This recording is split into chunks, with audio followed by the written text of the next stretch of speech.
Hello friends, आज मैं बना रही हूँ क्रॉप टॉप की कटिंग एंड स्टिचिंग। तो मैं ये बहुत ही कम फैब्रिक और बहुत ही कम समय में बना रही हूँ। तो आप देख सकते हो मेरे पास ये जो फैब्रिक है 1 मीटर से भी कम फैब्रिक है, 33 इंच में है ये मेरे पास फैब्रिक। तो इसका रज बता देती हूँ। तो ये डबल रज वाला फैब्रिक था। तो ये 57 इंच इसका फैब्रिक का चौड़ा हो रहा है। चौड़ाई में ये 57 इंच हो रहा है और जो इसकी लेंथ है वो 33 इंच है ओनली। तो इसमें से मैं क्रॉप टॉप बना रही हूँ। तो मैंने इसको 2 फोल्ड कर लिया है। इस तरह से मैंने किनारी वाली साइड अपनी साइड रखी हुई है। और इस तरह से जब भी हम कोई मेजरमेंट करते हैं तो सबसे पहले हम ऊपर लाइन बनाते हैं। इसी मेजरमेंट से हम अपनी कटिंग स्टार्ट करते हैं। तो कटिंग करने से पहले मैं आपको बता दूँ, ये मैं बटन पट्टी के लिए 1.5 इंच के लगभग एक यहाँ पर फोल्ड कर रही हूँ 1.5 इंच। तो मैंने यहाँ पर 1.5 इंच बटन पट्टी के लिए मैं ओपन बना रही हूँ। तो मैंने 1.5 इंच फोल्ड कर दिया है और यहाँ से मैंने इस तरह से लाइन बना दी है। और अब हम इसकी नाप लेंगे, मेजरमेंट करेंगे। तो 7.5 में इसका शोल्डर ले रही हूँ, 7 इंच में आर्म होल ले रही हूँ। और जो मैं यहाँ पर भी 7.5 इंच इस तरह से एक लंबी लाइन ड्रॉ कर रही हूँ, इस तरह से आर्म होल। और मैंने यहाँ फिटिंग का मेजरमेंट लिया है 10 इंच, 1 इंच एक्स्ट्रा। और इस तरह से मैंने यहाँ पर लाइन ड्रॉ कर दिया। अब मैं इसकी लेंथ ले रही हूँ 20 इंच, 2 इंच एक्स्ट्रा मार्जिन के लिए, नीचे से फोल्ड करने के लिए। इससे भी मैं लंबी लाइन ड्रॉ कर देती हूँ, एक्स्ट्रा मार्जिन को भी लंबी लाइन ड्रॉ कर देती हूँ। मैंने दोनों लाइन ड्रॉ कर दिए इस तरह से। अब मैं मेजरमेंट ले रही हूँ यहाँ पर 10 इंच, यहाँ 9.5। मैं ज़्यादा इसमें वो नहीं रखूँगी, शेप नहीं रखूँगी। ये लूजिंग में ही बनता है क्रॉप टॉप, तो ये ज़्यादा अच्छा लगता है। तो मैंने यहाँ पर हल्का सा शेप पट्टी से शेप देते हुए यहाँ पर इसका मेजरमेंट कर लिया है। इस तरह से हम इसकी ज़्यादा फिटिंग नहीं रखेंगे। और इस तरह से आपके पास शेप पट्टी है तो आर्म होल के लिए इससे कर दे, नहीं तो हाथ से भी बहुत अच्छे से ड्रॉ कर सकते हो। 3 इंच मैं नेक लूँगी, 4.5 इंच हमारा नेक बचा है, 3.5 इंच डाउन नेक। तो ये हम 3.5 इंच फ्रंट नेक लिया है, 3 इंच चौड़ाई में और गहराई में हमने 3.5 इंच लिया है इस तरह से। और 1/2 इंच में शोल्डर डाउन करूँगी। तो इस तरह से 1/2 इंच शोल्डर डाउन करेंगे। और बाकी इसकी कटिंग हमने जैसे मेजरमेंट निशान लगाए हैं उसी कटिंग कर देंगे इसकी इस तरह से। और इसको थोड़ा सा ओपन छोड़ते हुए बाकी की शेप में ही कट कर देंगे। आप चाहो तो इसको वैसे भी कर सकते हो, बहुत अच्छे से भी शेप हमारी शेप आ जाएगी। तो ये मैंने साइड रख दिया है इस तरह से।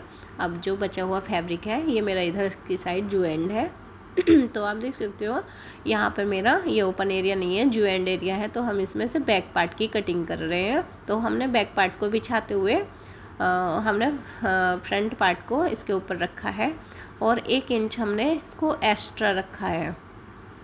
हमने फ्रंट पार्ट से बैक पार्ट 1 इंच ऊपर की साइड से एक्स्ट्रा रखा है और बाकी मार्जिन हमने सेम ऐसे ही रखी है। तो आप देख सकते हो मैंने बिल्कुल सेम वैसे ही कट किया है, बस थोड़ा सा ऊपर की साइड 1 इंच के लगभग मैंने ऊपर एक्स्ट्रा रखा है और बाकी हमने सेम कटिंग कर दी है उसकी भी। उसी को रखते हुए मैंने सेम कट कर दिया है। बस जो हमने उसमें एक्स्ट्रा मोड़ा था उसको एक्स्ट्रा को हमने उसमें नहीं रखा है बैक पार्ट में, बस एक्स्ट्रा हमने फ्रंट पार्ट में रखा है। अब हम इसके आर्म होल की थोड़ी सी शेप और देंगे। तो 1 इंच मैंने कम करके रखा है इस तरह से अंदर की साइड को, और आर्म होल का शेप दे देंगे। तो अगर आर्म होल आप हाथ से भी देना चाहो तो बहुत ईजिली से ही लग जाएगा, आर्म होल शेप की ज़रूरत भी नहीं पड़ेगी। तो मैंने इस तरह से आर्म होल की शेप भी और बैक पार्ट की भी कटिंग कर दी है। अब हम इसकी स्लीव्स की कटिंग करेंगे। तो सबसे पहले मैं कपड़े को इकसार कर लेती हूँ। तो ये हमारे पास जो बचा हुआ फैब्रिक है मैं इसका इकसार कर लेती हूँ इस तरह से। तो हमें इसकी मेजरमेंट लेनी है, हमें 9 इंच। तो हमें 9 इंच चौड़ाई में स्लीव्स लेनी है। तो ये आगे का फैब्रिक हमारा वेस्ट होगा, तो इससे पहले हम इसको एक साइड से ही निकाल लेंगे। इस तरह से इसको खोलेंगे, ओपन करके इसको हम 4 फोल्ड कर लेंगे इस तरह से। ये मेरे पास 9 इंच चौड़ाई में है, 9 इंच इस तरह से। और हम इसकी जितनी लेंथ रखना चाहें उतना रख सकते हो। मैं 8 इंच रख रही हूँ। तो ये मेरे पास लंबाई में 8 इंच है। मैंने 8 इंच पर एक लाइन बना दी है और मैंने यहाँ पर इकसार कर दिया है। तो ये मेरे पास 8 इंच लेंथ में कपड़ा है। 3 इंच नीचे की साइड निशान लगाएंगे, 3 इंच एक ऊपर की साइड से। इस निशान को इस निशान से मिलाते हुए हमने इसकी स्लिप्स की कटिंग करनी है। पहले निशान ड्रॉ कर देती हूँ। 7 इंच गोलाई लेंगे और हाफ इंच हम एक्स्ट्रा निशान लगाएंगे। तो इस तरह से मैंने दोनों निशान लगाते हुए स्लिप्स की भी कटिंग कर दी है। तो ये बहुत अच्छा सा तरीका है स्लिप्स के कट करने का, बहुत ईजली से हो जाती हैं। तो यहाँ पर मैंने स्लिप्स रेडी कर ली हैं। तो मैं इस पर स्लिप्स को अंदर को फोल्ड नहीं करने वाली बना रही हूँ। तो हम इस पर एक पट्टी बनाएंगे। तो मैं 3 इंच के समथिंग की 2 पट्टी कट कर रही हूँ दोनों स्लिप्स के लिए। तो यहाँ पर मैंने स्लिप्स की लंबाई के जितना इतना यहाँ देख सकते हो, मैंने यहाँ ये पट्टी कट कर ली है। तो इसको मैं जब लगाऊंगी आपको दिखाऊंगी मैं कैसे लगाऊंगी। पहले मैं इसका आर्म होल कट कर लेती हूँ। स्लिप्स में थोड़ा सा शेप देंगे, फ्रंट में आएगा ये वाला शेप जो हमारा ये आर्म होल शेप दिया है, ये हम फ्रंट एरिया में लगाएंगे और जो बड़ा एरिया है वो हम बैक में लगाएंगे। तो ये हमने कट कर लिया है। ये जो बाकी का बचा हुआ कपड़ा है हम इसमें से कॉलर बनाएंगे। तो कॉलर की कटिंग हम अभी नहीं कर रहे हैं। कॉलर जब हम इसको स्टिचिंग करेंगे तो उसका मेजरमेंट लेके ही उसको कट करेंगे। तो आइए इसकी स्टिचिंग शुरू करते हैं।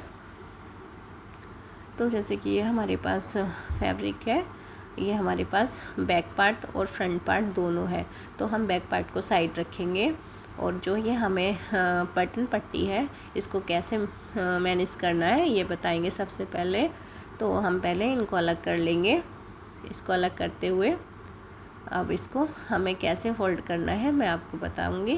तो ये मैंने यहाँ पर इसको इस तरह से फोल्ड करना है। हमने सीधी वाली साइड को इसको फोल्ड करना है।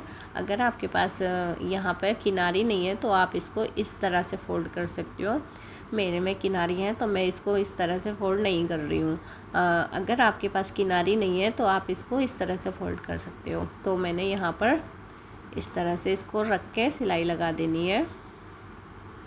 आप इसको चाहे तो थोड़ा सा कम कर देना पट्टी को। तो मैंने यहाँ पर इस तरह से पट्टी पे सिलाई लगा दी है। तो आप देख सकते हो थोड़ी सी मैंने यहाँ पर जहाँ पे सिलाई लगाई है एक छोटा सा कट लगा दिया है और इसको मैंने इस कट से सीधा कर दिया है।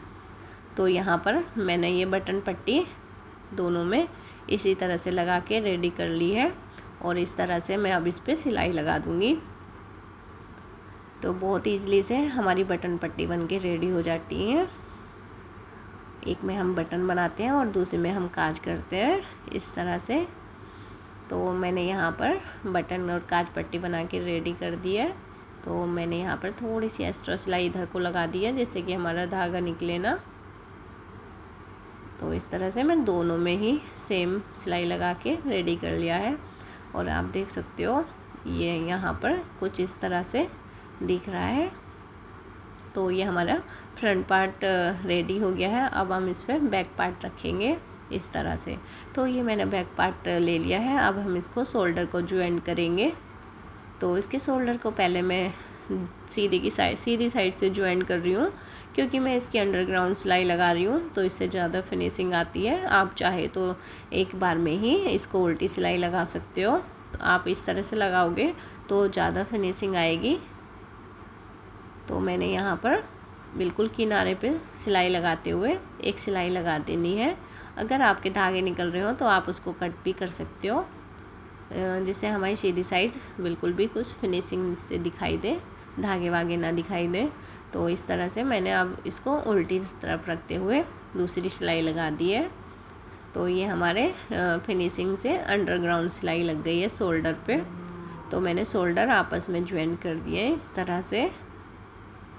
थोड़ा सा टाइम लगा है पर ये फिनिशिंग से हो जाता है। तो आप देख सकते हो यहाँ पर धागे वागे भी नहीं दिखते हैं और बहुत अच्छे से फिनिशिंग से मेरे शोल्डर ज्वाइन हो गए हैं। तो यहाँ देख सकते हो ये कितनी जल्दी रेडी भी हो रहा है। आप इसको बहुत कम समय में इसको बहुत ईजिली से बना सकते हो, ये इतना हार्ड भी नहीं है। तो इस तरह से ये मेरे पास स्लीव्स है। तो मैं स्लीव्स पे जो मैंने पट्टियाँ कट करके रखी थी आपको बताऊंगी इसको कैसे लगाना है। तो मैंने स्लीव्स को बैक में किया है और पट्टी को फोल्ड करा है सीधी साइड से।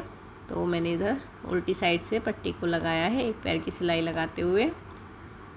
इसको सिलाई लगा देनी है इस तरह से। तो आप देख सकते हो मैंने ये इस पर सिलाई लगा दी है। अब हम इस पर सिलाई लगाएंगे तो हम स्लिप की साइड को एक और सिलाई लगाएंगे जिसे पट सिलाई कहते हैं। तो मैंने पट सिलाई और स्लिप्स की साइड को लगाते हुए लगाई है और अब इस तरह से पट्टी को फोल्ड करते हुए एक सिलाई लगाएंगे। इस सिलाई को हम किनारे पर नहीं लगाएंगे, किनारे से एक पैर की मार्जिन लेते हुए लगाएंगे। तो इससे हमारी बहुत ही सुंदर सी पट्टी लग के रेडी होती है और बहुत ही फिनिशिंग से भी और बहुत सुंदर सी लगती है और बिल्कुल रेडीमेड वाला लुक आता है इससे। तो आप देख सकते हो इस तरह से मैंने पट्टी बना के रेडी कर लिया है। जो ये उठा उठा सा ढाल आता है ये बहुत ही प्यारा लगता है क्रॉप टॉप में और बैक पार्ट में भी फिनिशिंग से लग गई है। तो इसी तरह से मैंने दोनों पट्टियाँ बना के रेडी कर लिए हैं। तो यहाँ पर मैंने दोनों ही स्लीव्स को रेडी कर लिया है इस तरह से। अब हम इसमें फिटिंग का निशान जो ड्रॉ किया था उसको हम इस तरह से एक बार और डार्क करेंगे चॉक से और हम दूसरी साइड भी एक ऐसा ही सेम निशान लगा लेंगे। तो हमारा इजीली से निशान लग जाता है और बहुत जल्दी हमारा मेजरमेंट इधर उधर नहीं करना पड़ेगा, हमें एक बार में ही हमारा काम हो जाएगा। तो ये बहुत ही ईजिली सा स्टेप है इसमें, इसको ज़रूर अपनाएं, इसको ज़रूर करके देखें, अच्छा लगेगा। तो ये मैंने यहाँ पर जो मैंने चौक से फिर से इसको डार्क कर लिया है। तो ये हमारे दोनों साइड निशान लग के रेडी हो गए हैं। अब हम इन्हीं निशान पे इस पे सिलाई लगाएंगे जो हमारा फिटिंग एरिया है। तो मैंने यहाँ पर इस पे भी सिलाई लगा दी है इस तरह से। हमने इसमें ज़्यादा ही शेप नहीं दी है क्योंकि हम इसमें फिटिंग ज़्यादा नहीं देंगे, इसमें हमारा एक सीधा सा ढाल आएगा तो क्रॉप टॉप में बहुत ज़्यादा वेस्ट रहेगा।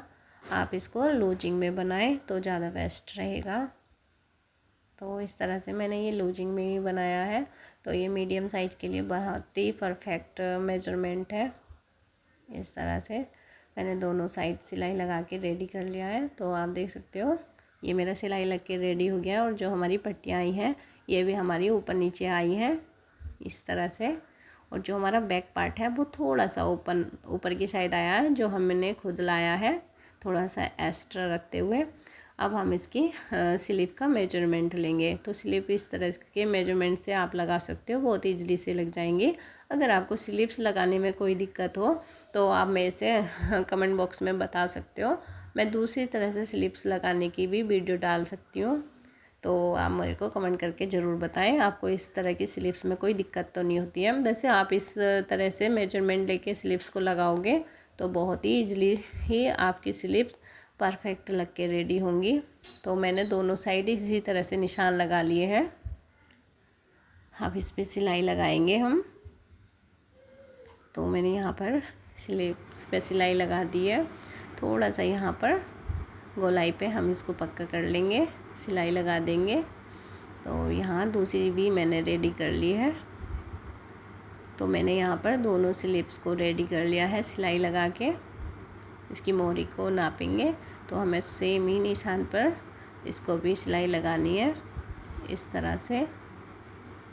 इसको मैं यहाँ कट कर लूँगी। तो इस तरह से मेरी दोनों स्लीव्स की भी सिलाई रख के रेडी हो गई हैं। अब हम इसको टॉप में अटैच करेंगे। तो जो हमारी कटिंग एरिया है वो हम फ्रंट एरिया में रखेंगे। तो आप देख लेना कि किधर साइड की है, इसमें कोई गड़बड़ ना करना, तो आपकी फिटिंग इधर उधर हो सकती है। तो इसको हम इस तरह से लगाएंगे स्लीव्स को। तो आप देख सकते हो जो हमारी स्लीव्स की सिलाई है और जो हमारी टॉप की सिलाई है वो उस पर रखते हुए हम गोलाई में स्लीव्स को लगा देंगे। ये बहुत ही ईजिली से ही लग जाती हैं। तो आप दोनों को मिलाते हुए आपस में इस तरह से गोलाई में स्लीव्स लगा लेना। इस तरह से मेरी दोनों स्लीव्स रख के रेडी हो गई हैं। तो आप देख सकते हो। और ये यहाँ पर मेरी पट्टी भी इक्वल है और हम यहाँ पर कॉलर ऐड करेंगे। तो कॉलर के लिए मैंने यहाँ पर इसका मेजरमेंट लेना है। जहाँ पर हमने कट लगाया था वो उस पट्टी को छोड़ते हुए इस कट तक हमने मेजरमेंट ले लिया। तो हमारा मेजरमेंट 9 इंच है। तो हम डबल में 9 इंच की कॉलर बनाएंगे। तो मैंने यहाँ पर कॉलर के लिए 3.5 इंच चौड़ाई में और 9 इंच लंबाई में फैब्रिक लिया है और 1/2 इंच एक्स्ट्रा निशान लगाया है, 1/2 इंच डाउन करते हुए एक हल्की सी शेप दी है इस तरह से, और इसी मार्जिन पे हम इसको कट कर लेंगे। जो ये शेप एरिया है ये हमारा अटैच होगा टॉप में, और जो हमारा सीधा एरिया है वो हमारा बंद हो जाएगा। तो इस तरह से जो हमारा सीधा एरिया था हम उसे बंद कर देंगे, जिसमें हमने छोटा सा वो बनाया था 1/2 इंच का ढाल दिया था, वो हमारा टॉप में अटैच होगा। इस तरह से हम कॉलर को सीधा करेंगे और इस तरह से हम इसकी नाप लेंगे।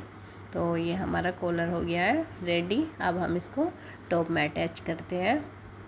तो मैंने बीच सेंटर में निशान लगा लिया है जैसे मैंने टॉप में लगाया था, और हम इसको इसमें स्टिचिंग करेंगे। टॉप में कॉलर को स्टिचिंग करेंगे इस तरह से। तो मैंने यहाँ एक साइड टॉप में कॉलर अटैच कर दिया है इस तरह से। तो अब इस तरह से दूसरी साइड को भी अंदर की ओर को फोल्ड करते हुए कॉलर को अटैच करेंगे। आप चाहो तो कॉलर में बुकरम या पेस्टिंग पेपर भी लगा सकते हो, इससे और भी बढ़िया से शेप आएगी। तो मैंने यहाँ पर कॉलर को अंदर को फोल्ड करते हुए दूसरी भी सिलाई लगा दी है इस तरह से। आप चाहो तो इस पर आयरन करके भी लगा सकते हो, मैंने बिना आयरन के ही लगा दी है। इस तरह से आपको और भी आसानी से लग जाएगा अगर आप आयरन करके लगाओगे तो मैंने यहाँ पर थोड़ा सा पक्का कर देना है इस तरह से, फिर धागे करके। अब आपको दिखाती हूँ ये इसका फाइनल लुक। तो ये मेरा कॉलर लग के रेडी हो गया है इस तरह से, और ये मेरी बटन पट्टी भी एक के ऊपर एक आई है। तो अब यहाँ पर हमने नीचे भी फोल्ड कर लेना है और हमारा टॉप बन के रेडी हो गया है। तो इस तरह से आपको इस टॉप की कटिंग और वीडियो कैसी लगी मेरे को ज़रूर बताएं। अगर आपको कुछ सिलाई में कोई दिक्कत आ रही हो या आपको समझ नहीं आया हो तो आप मेरे से पूछ सकते हो, कमेंट बॉक्स में मैसेज करके पूछ सकते हो। तो मैं आपको ईज़िली उसी चीज़ की छोटी सी वीडियो बना के डाल सकती हूँ। इस तरह से मेरा टॉप आधा घंटे से भी कम में ये रेडी हो गया था। इस तरह से इसका फाइनल लुक है। तो ये मेरी टॉप की लेंथ है जो 20 इंच है, यहाँ 10, यहाँ पर 19 और यहाँ पर भी 20 इस तरह से। और जो ये इसकी स्लीव्स हैं ये तो बहुत ही प्यारी स्लीव्स लग रही हैं, थोड़ी लॉन्ग 8